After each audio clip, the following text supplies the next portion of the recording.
wisatawan yang datang dan bertanya alamat kepada boneka, gantung peti-peti orang yang telah meninggal di tebing.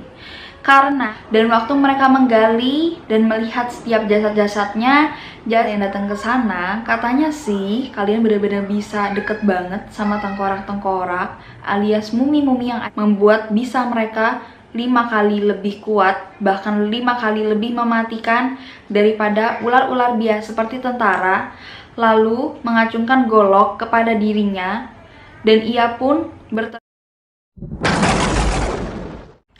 Halo guys, welcome back to my YouTube channel. Kembali lagi dengan aku, Ripka. Dan video kali ini berbeda dari video-video sebelumnya karena kita ada di segmen baru, yaitu segmen Telusur bareng Ripka Pauline. Di Telusurin kali ini kita akan membahas 5 tempat terseram di dunia. Gak pakai lama, langsung kita telusurin ke Nagoro, Jepang. Jadi, Nagoro, Jepang ini merupakan desa terpencil di negara Jepang. Dan desa ini sebelumnya banyak banget wisatawan datang karena dia ada di dekat perlembahan bukit-bukit gitu. Jadi ada sungainya yang deras dan otomatis wisatawan banyak banget datang. Tapi karena seiring berjalannya waktu, perkembangan teknologi, desa Nagoro ini makin memudar. Dan otomatis penduduknya pun juga semakin sedikit. Nagoro, Jepang merupakan desa yang terkenal dengan banyak boneka-boneka yang berukuran seperti manusia.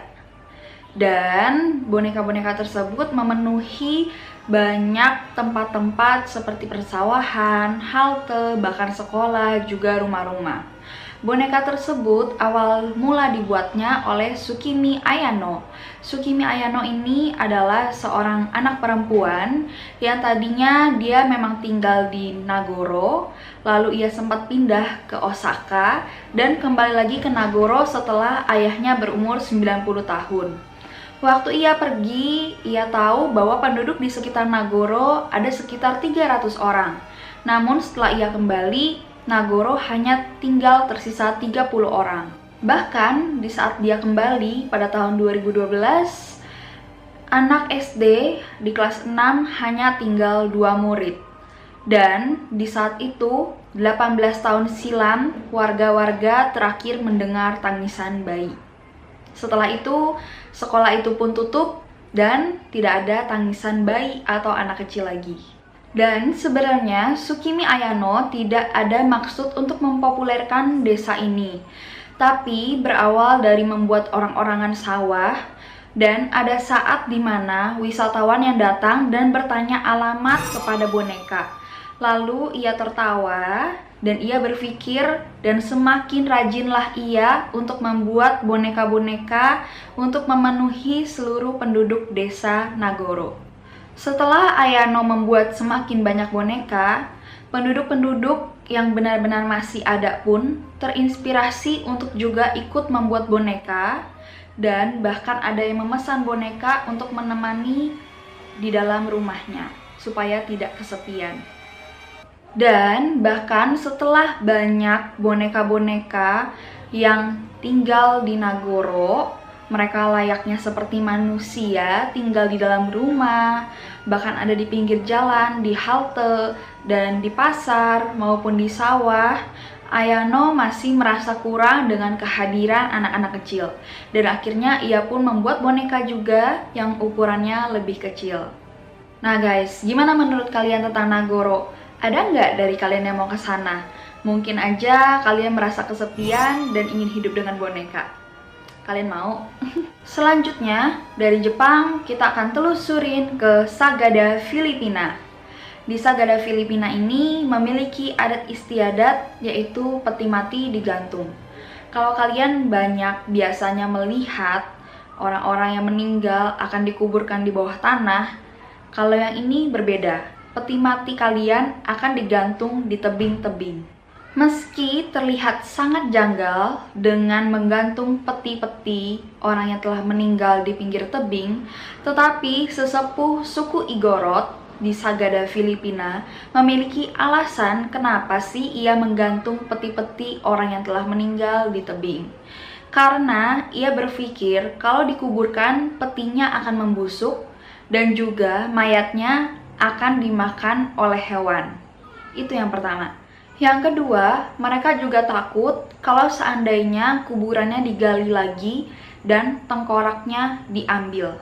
Jadi mereka lebih memutuskan untuk menggantung setiap peti-peti orang yang telah meninggal bersama para leluhur sebelumnya. Kalau kalian lihat di gambar, petinya berwarna-warni dan berbeda-beda. Kenapa? Karena sebelum mereka meninggal, orang-orang di sana pasti membuat peti mereka sendiri, dihiasi bunga, diukir sendiri, dan dicat terserah mereka maunya warna apa. Nah, itu dia guys. Gimana menurut kalian? Apa kamu juga mau menghias peti kamu sendiri? Selanjutnya, dari Filipina kita telusurin lagi ke Italia. Ada apa di Italia?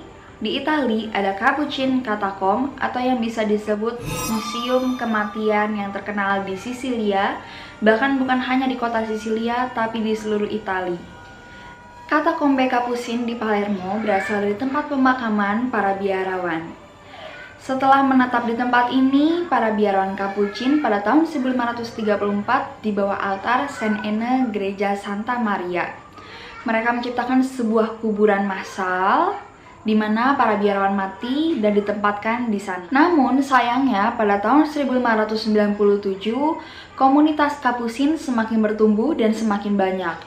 Otomatis kuburan massal tersebut tidak lagi cukup. Akhirnya mereka memutuskan untuk membuat gua-gua di belakang altar untuk menjadi Capuchin ini. Dan setelah gua-gua tersebut telah jadi, akhirnya mereka juga memindahkan jasad-jasad yang telah lama dikubur di pemakaman yang lama, lalu dipindahkan ke pemakaman yang baru. Dan waktu mereka menggali dan melihat setiap jasadnya masih terlihat baik dan tidak ada masalah. Itu dikarenakan mereka memumifikasikan tiap jasad yang telah meninggal. Memumifikasi sendiri adalah proses pengawetan tubuh manusia dengan cara menghilangkan kelembapan tubuhnya sehingga tetap awet dan tidak mudah busuk. Akhirnya, karena hal ini menjadi ketenaran di warga Italia. Karena bukan hanya biarawan yang dikubur di sana, tetapi juga banyak kaum elit, bahkan kaum bangsawan, juga ulama-ulama dan petinggi-petinggi yang dikubur di sana. Bahkan pada tahun 1783, orang-orang jadi berlomba-lomba untuk mengumpulkan uang untuk mereka kalau meninggal bisa dikuburkan di sana. Dan kini Katakombe Capuchin sekarang ada koridornya, bahkan juga ruangannya cukup besar. Di sana ada yang duduk, ada yang tiduran, bahkan ada yang berdiri, dan mereka jadi seperti mumi. Tapi mereka dipisahkan untuk bagian pria, bagian wanita, bahkan bagian yang untuk anak-anak, dan bahkan juga untuk bagian yang perawan. Nah guys, Katakombe Capuchin ini juga jadi salah satu museum yang terkenal di Italia loh. Kalian bahkan bisa datang dan juga beli tiketnya di sana. Nah guys, jadi gimana? Kalian benar-benar mau datang ke sana? Karena kalau kalian datang ke sana, katanya sih kalian benar-benar bisa deket banget sama tengkorak-tengkorak alias mumi-mumi yang ada di sana, dan bahkan kalian bisa pegang. Kalian mau ke sana? Kalau aku sih dari Italia, sekarang kita telusurin ke Brazil yuk. Bahas tentang pulau ular di Brazil. Letaknya 90 mil dari pantai Sao Paulo. Pulau ular kali ini bener-bener banyak banget ularnya guys. Jadi bukan cuma ular bohongan, tapi bener-bener banyak, berbisa, bahkan mematikan.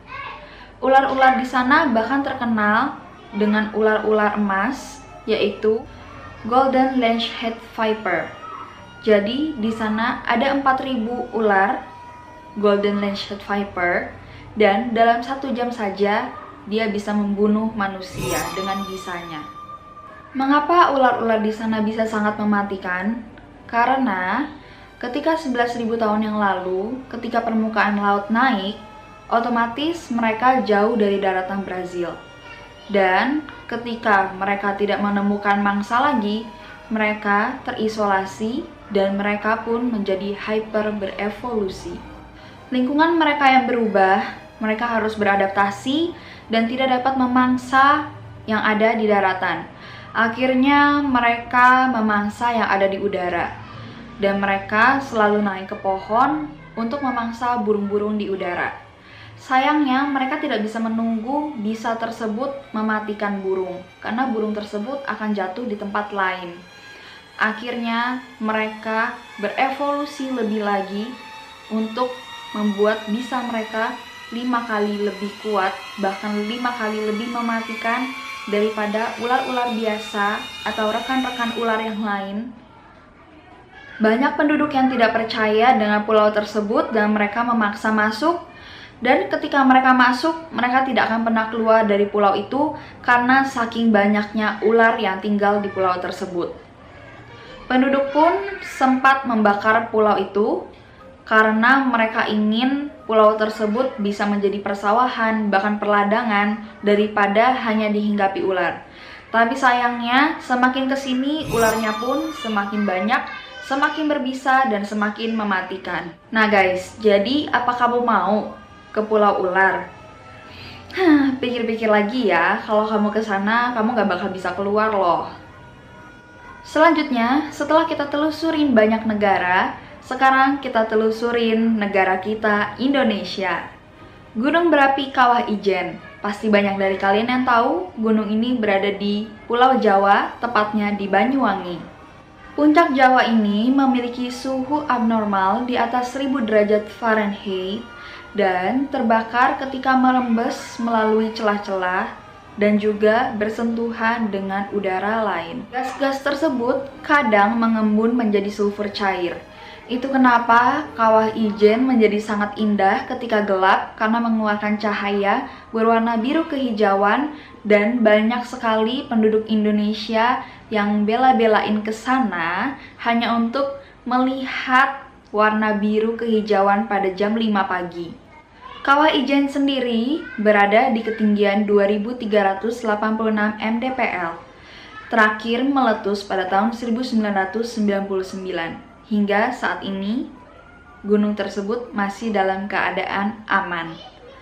Tapi sayangnya di balik keindahan Kawah Ijen ada juga misterinya yang menakutkan.